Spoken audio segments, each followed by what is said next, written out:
Why are they dancing naked? Hello, we are back to talk about episode 4. Hello, we are back to talk about episode 4 of Boys to Planet, and I cannot believe this damn episode started with that dog, Junbei. My god! Not the dog getting more screen time! But honestly, I'd rather watch that footage of them practicing during that Junbei segment because you could see them bonding and sweating buckets. Like, have you ever imagined how smelly it must be in those practice rooms? Just, like, think about how there's, 20 plus people in a single room with no open windows, and it probably smells very, very musty and nasty. Their hair is drenched in sweat, and so are their shirts, and I'm sure their feet smell disgusting. But anyways, Mnet wants that drama, so we have Ichen. We start off with the plot twist team, and we see that Ichen is getting the evil edit because he's currently leaving the practice room so many times, and Ijung is wondering where the hell is he because they can't practice without him, and Ichen is the killing part. I think the worst moment for Ichen was when he said to Ijung, "I don't think we need to learn the lyrics." And I was like, what? Are you kidding me? That has to be on purpose because there's no way Ichen actually thinks that. For the midterm evaluation, they always sing live. Even on Project 7, he knows this because they do the exact same type of midterm evaluations. Of course, he didn't do good, but the other members didn't do that great during the evaluation either. However, Mnet only focused on him, which of course they chose him as their villain. But I seriously wonder where he kept going during the practice because he disappeared over 7 times, and I'm sure it's not just the bathroom unless he has like IBS or something. There was a rumor going around that Ichen was being used as a translator because he's fluent in English, Korean, and Chinese, and Mnet didn't want to pay any more other translators, so they were using him to translate for the other trainees. And I don't put it past Mnet to be that nasty. Now onto their stage. I cannot believe my favorite parts were Kang Woo-jin and Jang Han-eum. They are so cute together. And I cannot believe the vocals on them. So good. Mnet did not give any screen time to Jang Han-eum. You see his face. He is so beautiful. And he can sing.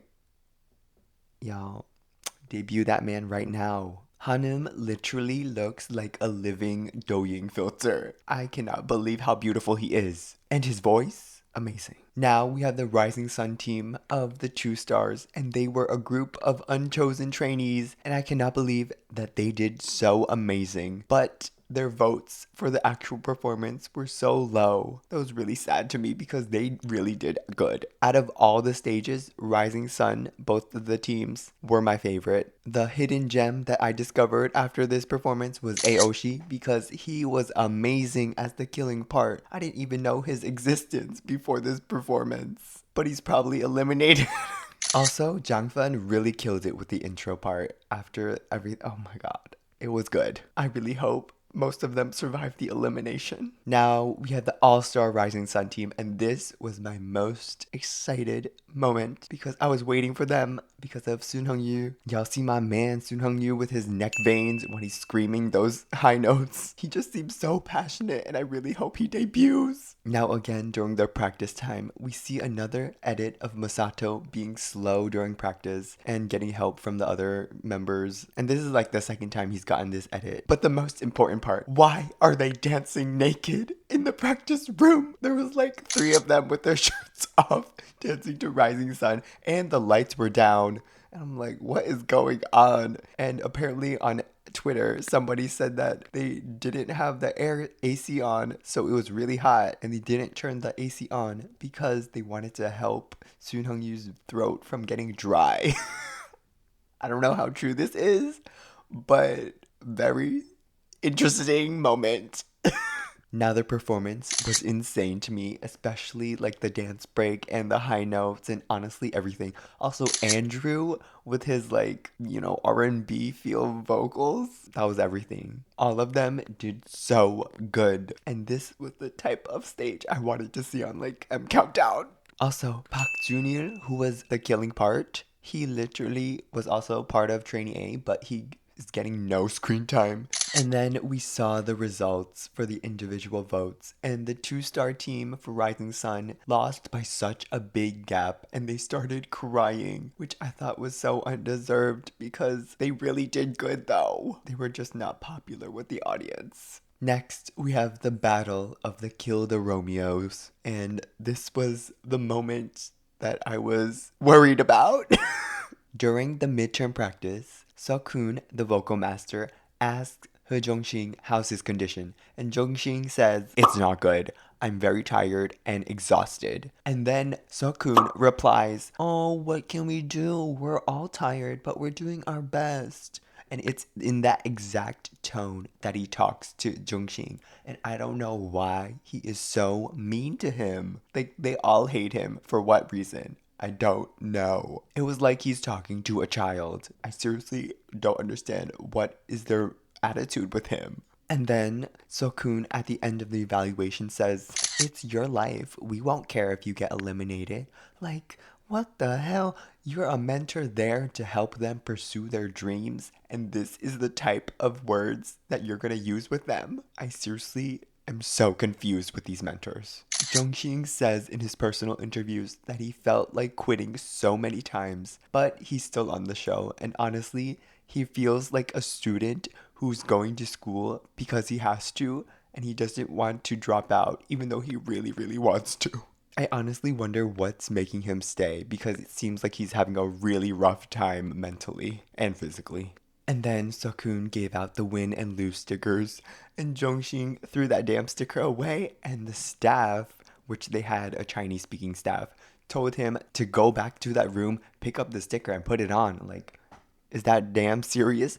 Also, this was the first time any of the stickers were even mentioned at all. And they weren't mentioned after this scene either. So clearly they just used him for that evil edit, because this is so stupid. It's a sticker. Come on. Jongxin was laughing like a crazy person when he heard that the staff told him to go pick it back up. Like, honestly, I feel for him. Now, this is a moment where I'm a little like, about Jongxing, because he was sleeping during practice time and the other members couldn't practice because he wasn't doing his part. And then he continues by saying that he prefers individual practice time over team time. And I'm kind of confused about that, because you're here to debut in a group, not debut as a solo artist. So you kind of have to practice with other people as a team. So that's kind of weird for me. Now tell me why on the actual stage, Jongxing was the only person I could remember. I'm sorry to all the other members,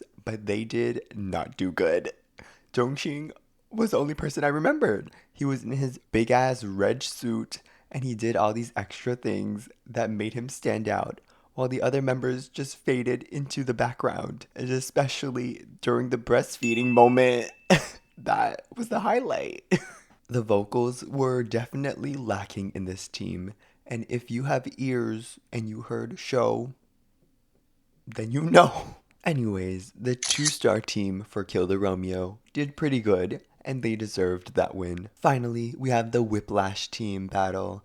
And of course, everybody was looking forward to this. Anshin was so cute, trying to cheer up Sangwon when he was sad that he got bad feedback about the killing part. Never knew Anshin could be so adorable. But also, why was Sangwon just like sitting inside the cabinet or whatever?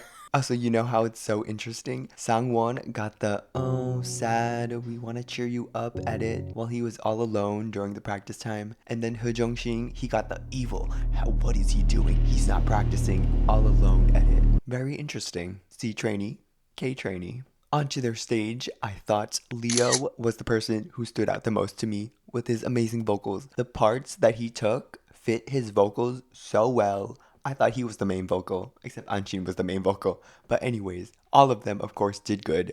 I'm surprised Yumeki got, like, no screen time or parts. I thought he would have, like, fought for more parts, especially since, you know, he was the one who made the entire team. But that didn't happen. All of them had amazing facial expressions. I just think that entire team, their visuals just fit together, like, perfectly. Now we have the last team of 1 stars, and I was so blown away by Kim Daniel. Because what the hell happened during the practice? He was not good at all. And on stage, he literally killed it. I did not think that would happen. Also, I was very worried about Sun Jae-young, but he also did pretty good. And I'm like, what? Junhyuk was right about not changing the killing part because Daniel's physical appearance and everything actually like fit the killing part vibe so well. And his vocals were so good. I don't know how he improved so well in such a short time. Of course, the results were revealed for the teams, and we already know. It was so obvious that who was going to win based on everything that happened, depending on the team composition, and whoever won the benefit, of course, M Countdown and the Studio Chum benefit was the Whiplash team All Stars. And everybody thought it was so obvious because they were just clapping like I kind of wish the Rising Sun All-Star team won because I want to see that again. Anyways, the next episode is the eliminations, and I'm very worried for who will be eliminated because I think 32 trainees are getting cut if they don't make it to 2 stars. So yeah, that's like basically half of them. And yeah, hopefully the ones that I like survive because I'm gonna be really sad. Goodbye. Now, Jang Hanum, I saw some of his photos floating around on Twitter, and he is seriously so beautiful. How does somebody look like that? It looks like he's a walking filter. I don't even know. Like, what? I'm like short circuiting. Like, he's seriously beautiful. Mnet, give him some screen time, please. He is a good singer and he's a visual. Thank you. I beg you. Also, give me some Kang Ujin screen time, please. I was hoping for some, but we didn't get much.